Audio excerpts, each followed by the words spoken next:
Hey Gus, let's discuss Star Trek Discovery Season 1. Hey, I'm going to spare you the time. I'm not going to pretend I know what this is about other than it's in the future and in space. But I get why people like Star Trek now. I get people watch shows to escape, and this does a good job on this. But I also enjoyed the practicality in it, like the politics, the racism, and bias, and everything in it. And that's not as off base as it sounds. This basically got the Little Mermaid treatment. It almost made it feel like it is in our near future, like the Jetsons. I was worried at first with the Klingon thing that that was going to be the enemy for the entire series. But spoiler alert, I'm glad it wasn't. And that gives me more faith in this series to continue watching it. So I'm likely to recommend this. And on that, check it out. Ladies and gentlemen, they finally did it.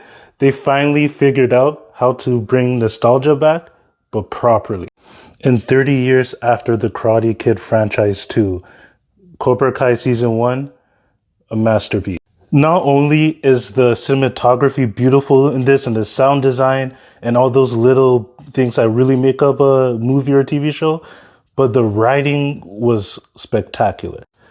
Just like they did with the Karate Kid, at least the first two, the writers do a good job of staying that gray area. Who's really the hero? Who's really the villain? Could be either of them, honestly. But at least this time, it's from Johnny's perspective. Hollywood needs to learn from Cobra Kai. This is how you do a reboot. This is how you do a nostalgia trip. Cobra Kai Season 1, very likely to recommend. And boy, the action in this too? Yo. Alright, Gus, let's discuss Season 4 of Stranger Things. So I'm very likely to recommend this season because they did a great job of switching the formula while still basically doing the same thing. So I'm going to get into a bit more spoilers. So if you haven't seen it yet, you might want to dip out right now. So what I loved most about this season was how all three of them were split up. The adults and the kids were split up. And even though they didn't have communication with each other, they all were able to complete their own missions, which came together at the end to attack the final boss. That was just awesome to me, how they figured out a way for all three groups to contribute without being the same area or the same level of understanding, which made the ending where they're reconnecting that much more beautiful. I'm hyped for year 5. Alright, it's so good that if you were to ask me, I'm very likely to recommend this show to you, and you should check it out. When it comes to the writing, they do a great job. It's hilarious every time, and the characters do evolve, but not too big, where they're above the funny situations they. Alright, Gus, let's discuss The Boys Season 2. You know a show's doing good when the second season is a star-studded guest cast. Everyone saw how good this show was and had to be a part of it. I'm very likely to recommend it because it's perfect, it's hilarious, and they don't try to overstay their welcome. They leave when they felt like they've done enough. The cast is amazing, the graphics are amusing to say the least. Dope set, everything you would want in a show. It's hilarious, charming, and it's relatable.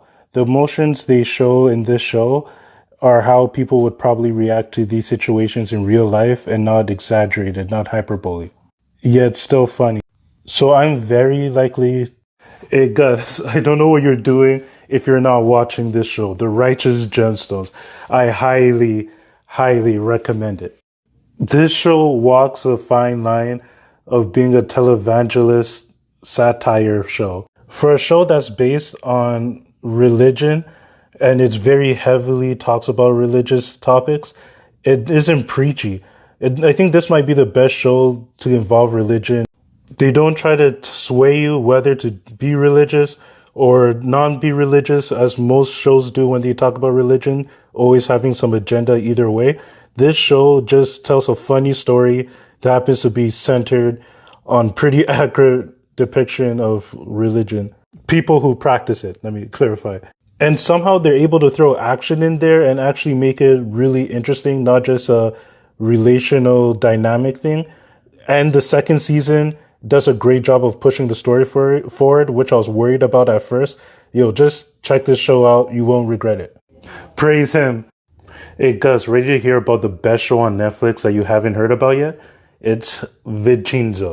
Vincenzo's about a Korean orphan who gets adopted by an Italian mob boss.